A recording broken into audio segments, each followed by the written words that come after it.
Hello students, good morning. Today we have class for chemistry of class 10th. Previously we are reading about the types of reaction in that chapter. We left the oxidation reduction reaction, which is the last types of the reaction, and it is most important in our day-to-day life also, and in the world of industry also it is of very importance. Okay, so we will have this chapter today. So what is oxidation, what is reduction? First you have to understand it, what is oxidation and what is reduction. So first we will explain the oxidation reaction. So oxidation reaction can be explained in a number of ways. So first we can say कि if the addition of oxygen to a substance occurs in any of the chemical reaction, it is called oxidation reaction. You can see here in the examples are given. In this example, copper when heated openly with oxygen, the copper oxide is made. That means copper is a substance which gets involved, or which where the oxygen is added. When the oxygen is added in this reaction, so therefore it is an oxidation reaction where the substance gets combined with the oxygen, right? The second one is if removal of hydrogen from a substance occurs in the reaction, then it is also called an oxidation reaction. पहले तो हमने कहा कि यदि किसी reaction में किसी substance के साथ ऑक्सीजन जुड़ जाती है और एक नया पदार्थ या नए प्रकार का सब्सटेंस बनता है तो इट इज़ ऑक्सीडेशन रिएक्शन. दूसरे प्रकार से इसको इस प्रकार कहा जाता है कि यदि किसी रिएक्शन में हाइड्रोजन रिमूव हो जाती है और वो जाकर के कहीं जुड़ती है, हाइड्रोजन रिमूव होती है और हाइड्रोजन के साथ में ऑक्सीजन का जोड़ना पहला पार्ट है, तो तब भी उसको हम ऑक्सीडेशन रिएक्शन कहेंगे यदि किसी सब्सटेंस से हाइड्रोजन अलग हो जाती है. ठीक है, यहाँ पर दूसरा उदाहरण देखिए. It is hydrogen sulphide twice H2S hydrogen sulphide. यह ऑक्सीजन के साथ में क्रिया करती है और देखिए यहाँ पर क्या बन रहा है, sulphur is reduced and sulphur is here अलग हो गया और वाटर बन गया. यानी यहाँ पर क्या हुआ कि जो H2 मॉलिक्यूल्स, क्या कह रहे हैं हम, हाइड्रोजन अगर अलग होती है, रिएक्शन में हाइड्रोजन अलग होती है तो सल्फाइड से हाइड्रोजन सल्फाइड से हाइड्रोजन अलग होकर पानी के मॉलिक्यूल के साथ मिल गई और सल्फर अलग हो गया. इसको भी ऑक्सीडेशन रिएक्शन कहते हैं. अब तीसरे प्रकार का इसकी एक परिभाषा हो सकती है, that is if the chemical reaction in any of the chemical reaction in which a substance loses electron, it is also known as oxidation reaction. उसके इलेक्ट्रॉन्स की संख्या कम हो जाए. So I have this example here in third.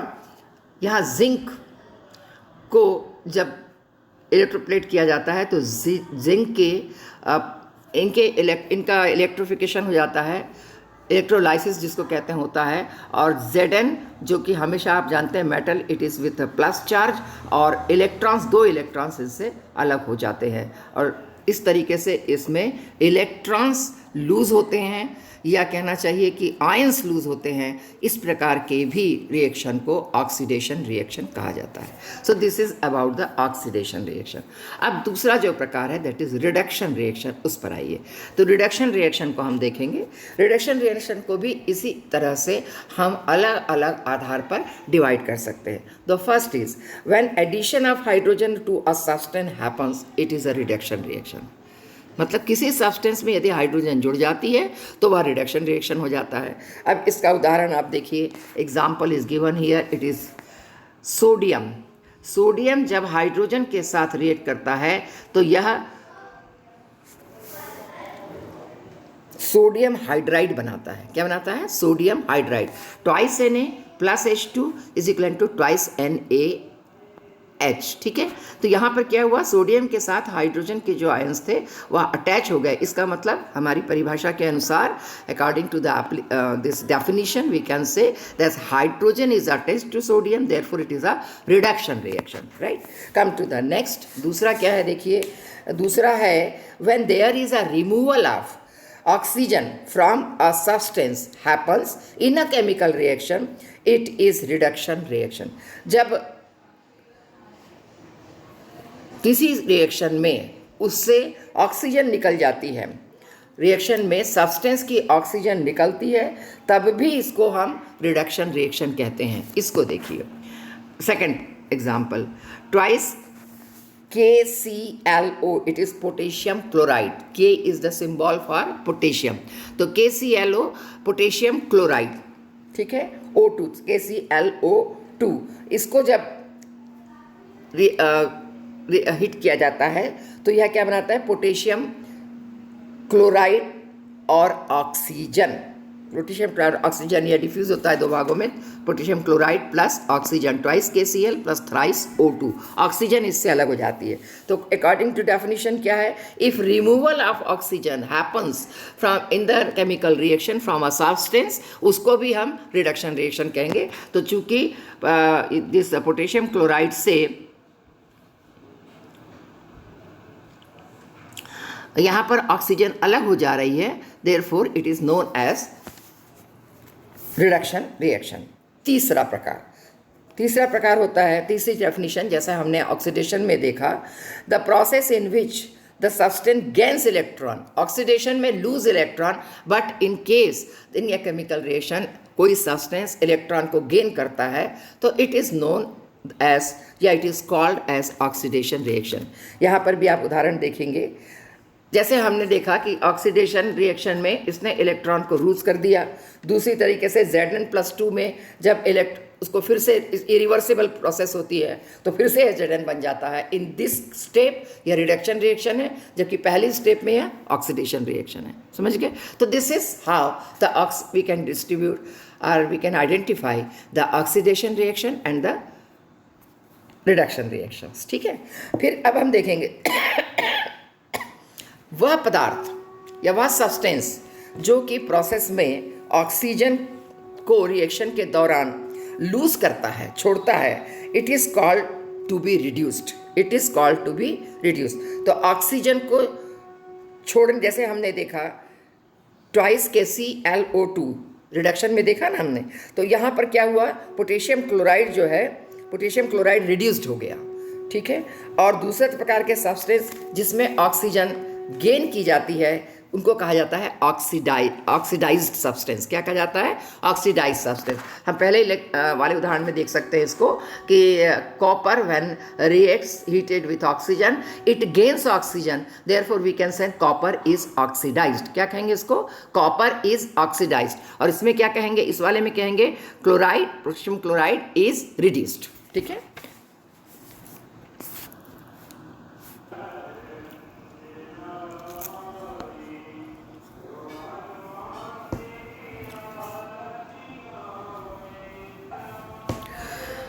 इसके explanation इस प्रकार कर सकते हैं कि जब hydrogen sulphide it reacts with chlorine तो सल्फर प्लस हाइड्रोजन क्लोराइड बन जाता है। Hydrogen sulphide H2S when reacts with chlorine, sulphur and hydrogen chloride is formed, ठीक है। अब इस रिएक्शन का एक्सप्लेनेशन, किसी रिएक्शन का एक्सप्रेशन कैसे होगा इसके बारे में यहाँ पर मैं आपको बता रही हूँ। सो हम पहला स्टेप लिखेंगे, in this reaction hydrogen is removed from hydrogen sulphide. So by definition removal of hydrogen from a substance is called oxidation, hence it is said that H2S is oxidized in sulfur। है समझ में? जिस definition क्या कहती है कि जहां से हाइड्रोजन निकलती है, ऑक्सीडेशन रिएक्शन कब, जब हाइड्रोजन किसी सब्सटेंस से निकल कर कहीं और ऐड होती है तो it is known as oxidation reaction. और देयरफॉर हाइड्रोजन सल्फाइड को हम कहेंगे कि यह ऑक्सीडाइजिंग एजेंट था और यह ऑक्सीडाइज्ड होकर के सल्फर में ऑक्सीडाइज्ड हो जाता है। Secondly In the reaction, chlorine is changed into hydrogen chloride. Hydrogen इसमें क्या हो रहा है, hydrogen of H2S is added to chlorine. So by definition, the addition of hydrogen to a substance is called reduction. So हम कह सकते हैं, it can be said that chlorine is reduced to hydrogen chloride. इसको एक graphic chart के रूप में भी प्रदर्शित करना होता है जब आपको कहा जाता है कि इस रिएक्शन को एक्सप्लेन करिए, है ना। तो पहले जो ऑक्सीडेशन का पार्ट है, जो ऑक्सीडेशन रिएजेंट्स हैं उनके बारे में लिखिए। सेकंड पॉइंट में जो रिड्यूसिंग एजेंट्स हैं और जो रिडक्शंस हो रहे हैं उनके बारे में लिखिए, और इसके बाद में उसको इस तरह से एक फार्मूले के द्वारा आपको चार्ट के द्वारा आपको प्रेजेंट करना होगा। So the same reaction H2S plus twice H2S plus Cl2 is equivalent to S plus twice HCl। यहाँ H2S से रिमूवल ऑफ हाइड्रोजन हो रहा है, और केवल S बच रहा है, therefore it is an oxidation reaction, ठीक है। और यहाँ पर Cl2 में एडिशन ऑफ हाइड्रोजन हो रहा है, therefore it is reduction reaction, ठीक है। अब इसका और आगे एक्सप्लेनेशन होता है, the conditions from the above reaction. क्या कंडीशंस अब आ रही हैं, इसको एक्सप्लेन करना होगा आपको। तो यहाँ पर लिखेंगे हम, पहला नंबर पे आएगा substance oxidised is H2S, substance reduced is Cl2, oxidising agent is Cl2 and reducing agent is H2S। इतना जब आप करते हैं, इतना जब आप उसको एक्सप्लेन करते हैं, तब जा करके हम किसी भी रिएक्शन का एक्सप्लेनेशन के रूप में प्रेजेंट करते हैं। तो हमेशा ध्यान रखिए, if you are asked to explain any of the reaction, oxidation, reduction reaction, so you have to follow almost all these steps, then only your answer will be complete, ठीक है। अब आ जाइए the next part of this, that is the redox reaction. अब redox reaction क्या है, यह दो शब्दों से मिलकर बना है, रेड ऑक्स, ठीक है। तो रेड ऑक्स का मतलब होता है red part, it is only RE here, RED। तो रेड का मतलब होता है रिडक्शन, और OX जो बन गया, इट रिप्रेजेंट्स फॉर ऑक्सीडेशन। सो जब रिडक्शन रिएक्शन, जैसे मैंने आपको पहले बताया कि दोनों एक साथ भी हो सकते हैं, तो when this two comes together, कि एक ही केमिकल रिएक्शन में ऑक्सीडेशन रिएक्शन और रिडक्शन रिएक्शन दोनों एक साथ हो रहे हैं, तब हम उनको रेडॉक्स रिएक्शन कहते हैं। समझ रहे हैं?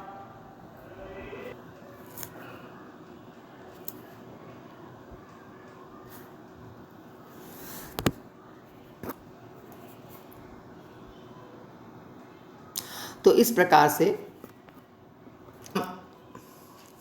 पहले वाला जो हमारा करोशन का पार्ट था उसको हमने देखा, और दूसरा जो है वह है रेंसिडिटी। रेंसिडिटी भी उतना ही इम्पॉर्टेंट है in our day to day life, क्योंकि हम इससे रोज़ गुजरते हैं। कैसे गुजरते हैं? The condition produced by aerial oxidation of fats and oils in food marked by unpleasant smell and taste is called rancidity. आप खाने को बाहर मतलब आपकी सब्जी है, दाल है जिसमें ऑयल भी पड़ा हुआ है ना, और फैट्स तो होते ही हैं, दाल प्रोटीन्स हैं, फैट्स हैं, तो इनको आप छोड़ दीजिए। अभी गर्मियों के दिन जब होते हैं तब बहुत जल्दी, ठंडियों के दिन में थोड़ा देर से। तो हम क्या करते हैं कि इनको जब खुला छोड़ देते हैं, तो अगर आपने दिन में खुला छोड़ा है तो कई बार तो रात में आप उसको खाने जाएंगे, आपको एक अजीब सी ऐसी स्मेल आएगी कि यू मे ओमिट, ठीक है। टेस्ट तो उसमें बहुत ही गंदा हो जाता है। तो इस तरह से जो ये कैसे होता है कि एरियल ऑक्सीडेशन होता है, वो एटमॉस्फेरिक ऑक्सीडेशन वहाँ होता है, और जो फैट्स हैं उसकी और जो ऑयल है इट चेंजेस, और उसको स्पॉइल कर देते हैं, भोजन को स्पॉइल कर देते हैं। अब इस रेंसिडिटी से बचने के लिए क्या क्या किया जा सकता है, इस पर अपन ध्यान दें। तो इसको एक तो है जो इस तरह के मटेरियल है, फूड मटेरियल जिनमें कि फैट होता है, ऑयल होता है, इनको हम पैक करते हैं, इनकी पैकिंग अच्छे से की जाती है। और ये पैकिंग जो होती है, आपने पोटैटो चिप्स आप लोग खाते हैं, आपको बहुत पसंद है ना। तो जब आप उसको लाते हैं तो वो पैक में होता है, उस पैक को जब आप खोलते हैं तो उसमें एक गैस होती है दैट इज़ नाइट्रोजन गैस, हल्की सी उसमें नाइट्रोजन गैस डाली जाती है। क्यों? क्योंकि नाइट्रोजन गैस जो होता है एक अनरिएक्टिव गैस है और यह ऑक्सीजन के रिएक्शन को रोक देता है, और इस कारण से वहाँ पर ऑक्सीडेशन का रिएक्शन नहीं होता है, एंड देयरफॉर आपको चिप्स आप कभी भी खाएं उस पैकेट से आपको लगेगा कि ये अच्छे हैं। हाँ, 2-3 साल बाद अगर वही पैकेट कहीं खाना पड़ गया तो आपको कभी कभी चिप्स का टेस्ट ख़राब भी लगता है, that is what it is spoiled, है ना। लेकिन नाइट्रोजन के थोड़े से हल्के से पैकिंग में नाइट्रोजन डाल करके अनरिएक्टिव होने के कारण हम इसका फ़ायदा उठाते हैं, और हमने देखा आजकल पूरा बाज़ार जो है इसी तरह के पैकेट्स से भरा हुआ है। फूड पैकेट्स, जो भी आप फूड आइटम्स लेते हैं आपको इसी तरह से मिलते हैं। दूसरा है by keeping food in refrigerator. सबके घर में आजकल फ्रिज, जिसको हम कहते हैं refrigerator, that is nothing but fridge. तो फ्रिज सबके घर में है। अब हम क्या करते हैं, फ्रिज में अपना खाना रखकर निश्चिंत हो जाते हैं, 2 दिन बाद में निकाल के खाते हैं। क्यों? क्योंकि रेफ्रिजरेटर में जो होता है या फ्रिज होता है उसमें बहुत लो टेम्परेचर होता है। जो लो टेम्परेचर होता है वो ऑक्सीडेशन रिएक्शन को बहुत धीमा कर देता है। बहुत धीमा करने से उसको हम लगातार यूज़ करके अपना प्रयोग में ला सकते हैं, और एसिडिटी जो है वह उसकी कम कर देता है, रेट बहुत कम कर देता है। फिर तीसरा प्रकार हो सकता है कि bye storing food away from light से दूर रखने पर भी फूड को एसिडिटी से बचाया जा सकता है। Then the next one is by adding antioxidant to food. This is more important. Antioxidant, जो डेंट जो है, जो ऑक्सीडेंट रिएजेंट है, उसके एंटी सब्सटेंस को हम उसमें डाल दें तो भी क्या हो जाएगा, रेडॉक्स रिएक्शन जो है वो रुक जाएगा। तो एंटीऑक्सीडेंट्स होते क्या हैं? ये वो सब्सटेंस होते हैं विच प्रिवेंट ऑक्सीडेशन। सिंपली जो ऑक्सीडेशन को होने से रोक देते हैं, they are called antioxidants. They are reducing agent, चूंकि ऑक्सीडेशन नहीं होने दे रहे, that means they are reducing agent. The most common antioxidants are, there are 2 most common antioxidants, and their name is, one is BHA and second one is BHT. The full form of BHA is butylated hydroxyanisole. Butylated hydroxyanisole, or BHT, the full form of this is butylated hydroxytoluene. Toluene कहते हैं, toluene. तो ये 2 oxidant जो हैं, they are usually used as antioxidants, and they are very common in use in the food industry. Okay, so this is all about the oxidation and reduction reaction. So now we complete that chapter which we have left earlier. तो इस आधार पर I am giving you only one question just to explain, and what the question is, what is rusting? Corrosion. What is rusting? That is corrosion. The application, the definition I have given you. ठीक है। फिर observe the diagram. यहाँ मैंने एक diagram बनाया हुआ है जिसमें कि अब इसमें पहले पढ़ लें अपन कि क्या करना है। Observe the diagram and describe it by explaining the condition under which iron rusts and the activity। 2 चीज़ें लिखनी है, एक्टिविटी भी लिखना है और किस कंडीशन में आयरन रस्ट होगा ये भी लिखना है। अब एक्टिविटी लिखने का तरीका क्या होता है इसको मैं आपको यहाँ पर समझा देती हूँ, जिसको आप करेंगे। एक्टिविटी लिखने के तरीके में है, हमने किया क्या, आप देख रहे हैं, हमने सबसे पहले क्या की, 3 टेस्ट ट्यूब्स ली। वी टेक 3, उसको आप पॉइंट वाइज लिख सकते हैं। वी टेक 3 टेस्ट ट्यूब्स, हाँ, एंड देन द 3 कॉक्स, जो बिल्कुल उसको टाइट कर देंगे, टाइट कॉक्स, जो कि किसी भी प्रकार का बाहर से एटमॉस्फेयर का इफेक्ट अंदर नहीं आने देंगे। They are name, we name them A, B and C, ठीक है। इन टेस्ट ट्यूब ए, और हम क्या लेंगे, थोड़े से आयरन नेल्स लेंगे, खीले जिनको आप कहते हैं। सो फर्स्ट स्टेप क्या होगा, we take 3 test tubes with tight corks and some iron nails, ठीक है, ये हो गया पहला। Second, in the first test tube we put some of the some 2 or 3 numbers of iron nails and filled it with water and tight the जो cork है उसको tight कर देंगे। तो ये लिखा आपने सेकेंड इसमें। In test tube B we put some nails and water and some oil. और क्या होता है, ऑयल चूंकि बहुत हैवी होता है, it comes above on the surface of water. पानी चूंकि हल्का होता है, ऑयल चूंकि भारी होता है, हैवी डेंसिटी, तो ये क्या हो जाएगा, ये वाटर के ऊपर आ जाएगा। Then we put the cork and tight it. ये सेकंड वाली स्टेप हो गई, एक्टिविटी हो गई। एक्टिविटी को समझा रही हूँ मैं आपको। अब third, in the third test tube number C we again put some of the iron nails and anhydrous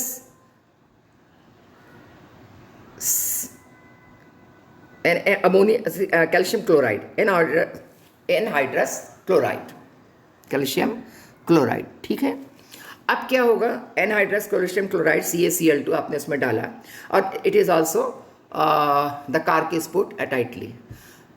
ये थर्ड स्टेप, फोर्थ स्टेप हो गई। इसके बाद में फिफ्थ स्टेप में आप लिखेंगे and we left this for at least a long time, 1 or 2 day। ठीक है, ये हो गई आपकी फिफ्थ स्टेप कि we put all this things and left the experiment for 2 or 3 days। After 2 or 3 days अब आप इसको ऑब्जर्व करेंगे, फिर वो आएगा ऑब्जर्वेशन में। तो राइट इज ऑब्जर्वेशन। अब इस ऑब्जर्वेशन में क्या आएगा, इसको आपको जो बताया गया है ऑक्सीडेशन रिएक्शन, उसके आधार पर आपको सोचना होगा कि यहाँ पर क्या पूछ रहा है वो, this in which condition, under which condition iron rust. क्या ए में आयरन की रस्टिंग होगी, क्या बी में आयरन की रस्टिंग होगी, क्या सी में आयरन की रस्टिंग होगी। मैं आपको यहाँ बता देती हूँ, एनहाइड्रस कैल्शियम क्लोराइड जो है वह पूरे प्रकार से नमी को सोख लेता है।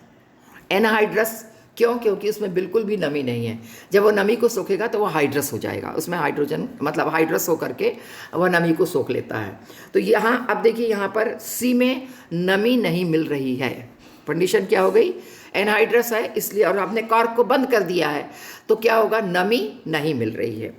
बी में ऑयल की सरफेस ऊपर है तो वह किसी भी प्रकार से न ऑक्सीजन को और न तो नमी को अंदर पेनिट्रेट होने दे रहा है, बी। अब ए जो है जिसमें कि वाटर है and you know oxygen is also present there, क्योंकि कुछ हमने पूरा नहीं भरा है, कुछ फिलअप नहीं हुआ है, in that position air is there, so oxygen is there. So it is very clear from this experiment that only in case of A, the rusting of iron will be done. In case of B, it cannot be rusted because the iron does not allow any of the air to penetrate and therefore there is no oxygen. And in case of C, there is no rusting. Why? Because anhydrous calcium chloride absorb almost all the this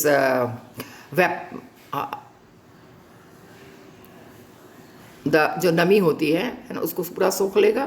therefore उसका contact nail से नहीं होगा, नमी भी नहीं आएगी, oxygen भी नहीं आएगा, so rusting is not possible. In this way you have to write down in step wise this. ठीक है, तो इसको बनाइए, it is very easy and just try to explain it. Okay, so good bye today for today. In next period, I will come with the same, that is we are going through, that is metal, non-metals, etc. So we will discuss about that. Okay, thank you very much.